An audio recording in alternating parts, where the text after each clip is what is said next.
కథలు మెటీరియల్ వచ్చినా ఏ వచ్చినా రేపు చేస్తామని నాకు సిగ్గుగా ఉండదు. ఒకే విషయాన్ని 10 సార్లు అడగాలంటే మీకుందో లేదో తెలియదు. ఎట్ట కూర్చున్నాడు అసలు? ఎట్లా కూర్చున్నాడు సార్ అసలు? ఎన్నిసార్లు అడగాలా? అన్న చెప్పగాక నా మాట, చెప్పగాక మాట, చెప్పగాక మాట. ఎన్నిసార్లు? 2 సంవత్సరాల నుంచి మెటీరియల్ రావా? 2 సంవత్సరాల నుంచి మెటీరియల్ రావాలి. సిగ్గుగా ఉండదు అసలు నాకు.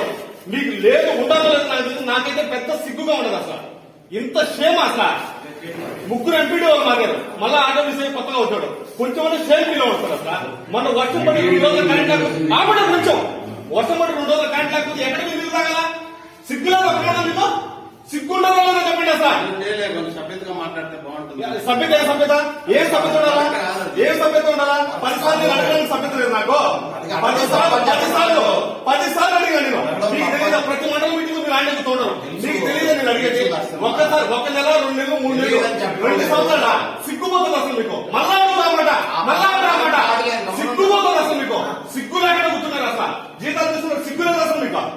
సిగ్గుండదు 100 సార్లు అడుగుతా. సిగ్గులేడు తప్పలేదని చెప్పడం లేదు. ఊరికే వాటర్ బాటిల్ స్నాక్స్ కోసం వస్తున్నారా? ఒక్క డిపార్ట్మెంట్ రాదు. ఏ యాక్షన్ తీసుకుంటారు మీరు అసలు? ఒక్క హ్యాండ్ పంప్ రిప్లై చేయలేరు మీరు. ఆ వాటర్ బాటిల్ తాగడానికి కోసం అడిగితే చేస్తారులే నెక్స్ట్ వీక్. యూజ్ అసలు మొత్తం నువ్వు మీ ఎంపీపీ మీ ఎమ్మెల్యే అంతా ఎవరిబడి ఫిట్ ఫర్ అదే. సిగ్గుడా లేదా? ఒక్కరోజు సిగ్గు తెచ్చుకోండి అసలు. 2 రోజులు కరెంట్ లేకపోతే ఎక్కడ మీరు దిగుతా కదా? నా ప్లేస్ లో మీరు ఉన్నట్టు తెలుస్తుంది మీకు. నాకు బాధ్యత ఉన్నది తెలుస్తున్నా. మీకు బాధ్యత లేదు. యూజ్లెస్ అసలు.